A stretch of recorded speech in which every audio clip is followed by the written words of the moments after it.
This is my homeowner drywall repair kit. With this, I can patch almost any hole in the house.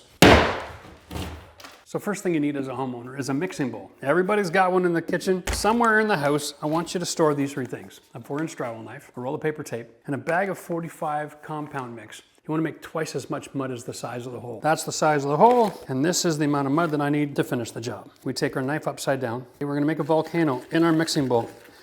We're going to just take any bottled water, or tap water is fine too. We're going to put in a little bit of salt. The reason we're adding salt to this is because salt speeds up chemical reactions. And hardening compound, because it's a hardener, is a chemical reaction. An old mixing blade like this works amazing. And if it's a little bit too dry, you just add a little more water. We're going to show you the consistency that we're after in just a minute. I'm just going to take my spatula and get all the powder off the edge so that we get a good mix. Now that's getting close. I'm going to add a little bit more water. A little bit makes a big change, so be very careful. If you end up too wet, you can go back and grab a little bit more powder. It's perfectly fine.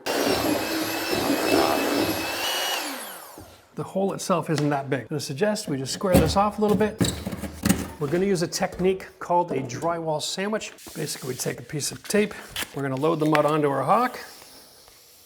The secret to making this patch strong is filling the hole with the mud from a few different angles. And so that's all pushing through the back side of that hole. We set the paper right over that hole, put some pressure on the outside of the hole. Take the heel of the knife and we're going to press it in. About the same depth as drywall, but a 1/2 inch. We're going to cut that off. Now we're going to fill that hole with the compound. Remember, because this has a hardener, it doesn't shrink. There's my existing tape line. We're going to just overlap that. Nice and tight here. And that's all we need for paper. So now we've got paper in behind, hardener mud in the center, paper in front, and we pressed all that nice and tight. Keep it as thin as possible so it's much easier to float out. We can put on this next coat right away.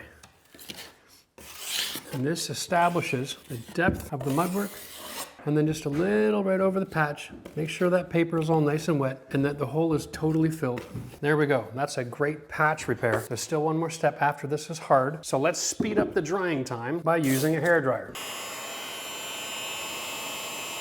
After about an hour, you grab all-purpose mud to finish up. You can mix some more of the powder if you want to. Just make sure it's nice and creamy.